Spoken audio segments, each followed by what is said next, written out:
Yeah. Hello.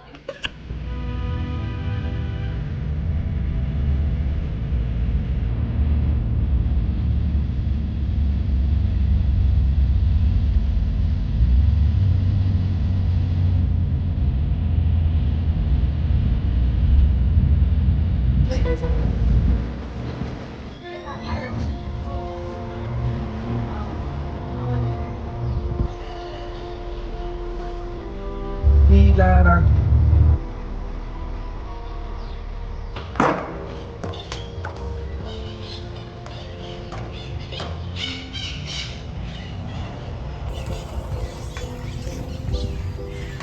There were probably about 100 people living in the town called Santa Elena, which we'll see Santa Elena sometime in this trip because it's the town of Monteverde. I think Santa Elena has probably 10, if not 15,000 people living around now. How has that changed? Because the way Monteverde started it has nothing to do with tourism, but now it's linked to the ecotourism industry. A little bit about the history of Monteverde. So when you go home, you talk to people, say, I went to Monteverde, and they're like, huh? Monteverde, Green Mountain. Okay, you went to a green mountain in Costa Rica.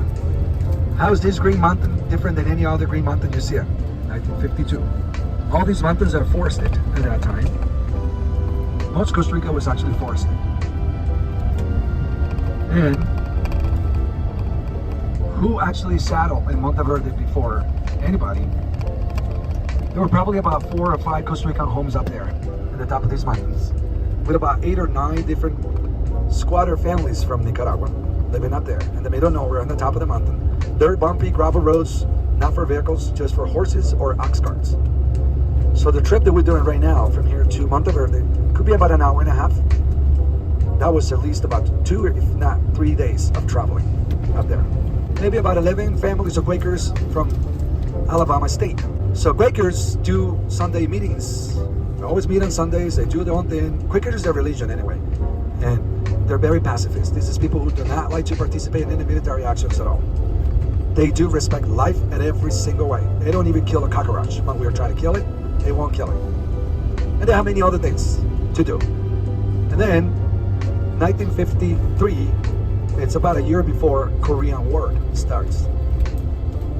And one of their Sunday meetings, Quakers are getting together and say, Korean War is about to start, meaning a lot of our children is going to have to go through the draft to be in the military. And since we're going to deny doing that again, like we just did in World War II, a lot of our kids are going to be put to jail. So a lot of their young kids actually were almost a year and a half to 2 years in jails in the U.S. because they denied to participate as their religion say not to. And they're saying, we got it moved to a different country. They need to move the entire community, not just one family, the entire community of Quakers. How we do this? What is the closest country to us? And they look at all these countries, but there's one thing that gets their attention about Costa Rica. What do you think it was? Why Quakers say, ooh, we need to go and look at this country down here, Costa Rica? Because we abolished the military in 1949, which is just a few years before their decision. They say, this looks like a country is going the same way we like to go. No military, no political issues. So they say, we got to go check out this country, Costa Rica. So in the community of Quakers, you need somebody to go down and scout out the land, right? How do they do that? It tells you when the water falls down from the sky, which side of that line falls, it's which ocean will end up going. It's either the Pacific or the Atlantic.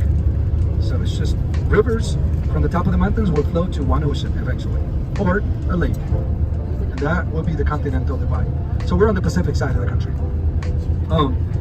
So back to the Quakers, where families actually decided to sell their properties, sell everything they have, and pack some of the goods on their trucks. 4 of the families are driving all the way from Alabama down to Costa Rica. In the 1950s, Pan American Highway did not exist. But then you're driving out of the US in good roads, and you get to Mexico, decent roads, then you get to a point where the roads just disappear. According to my good friend Marvin Rockwell, who lived to the age of 102, was one of the first Quakers that came here, telling me all these stories about how they came here.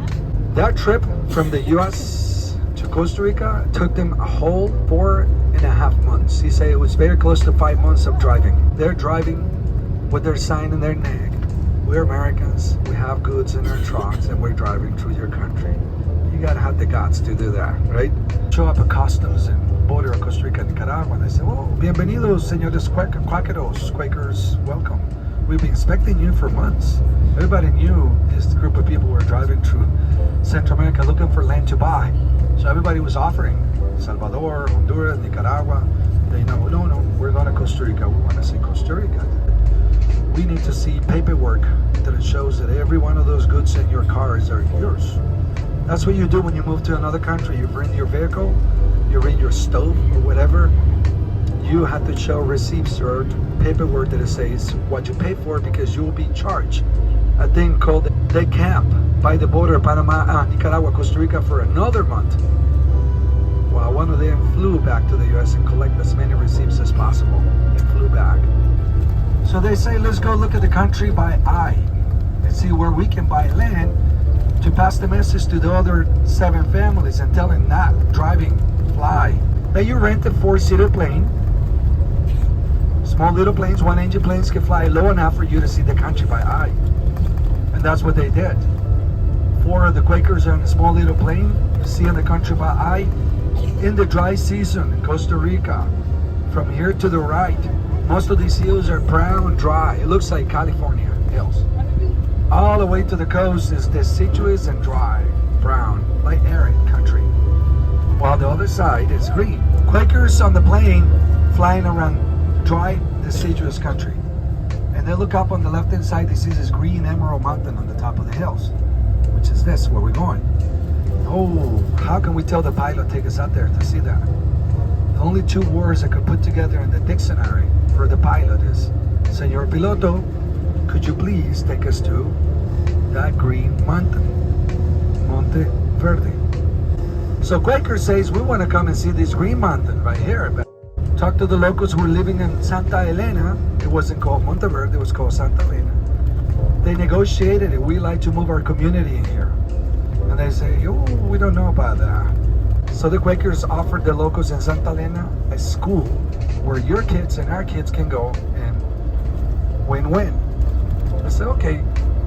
Then Quakers finally move up to this forested area known as Santa Elena. Finally, the 11 families move up to this area known as Santa Elena. And when they first buy the land, they buy 25 acres of it.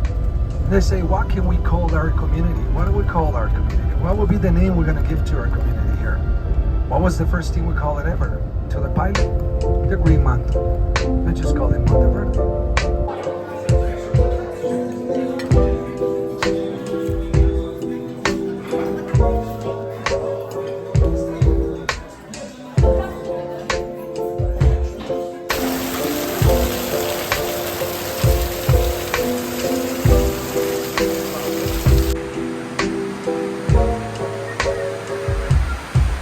It is raining, but we just got to Monte Verde. We had a really good food. The camera's still broken. I put it in a bag of rice. Let me think what else. I got fresca from a store limit in Windy City. I think I'll show a few pictures of it here. And then this is like connecting to the teachers' rooms. So that we can get rid of them. Right now we're crashing a wedding.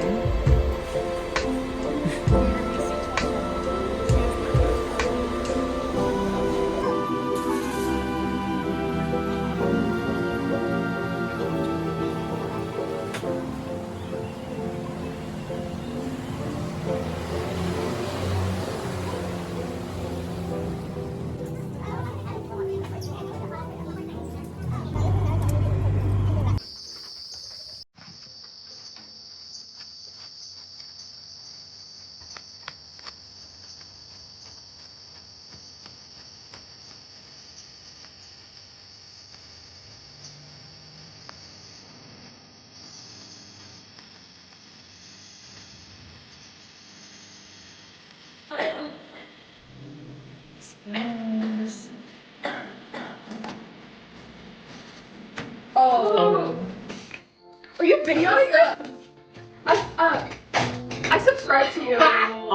Okay, now we're at the finale. DJ. Alyssa has had DJ. I don't know how many wins. Michaela, do not. Michaela Masterson. Win. Yes. Sorry, I didn't mean to. Oh. that's the service going away. Remix. The greedy. The greedy. Oh.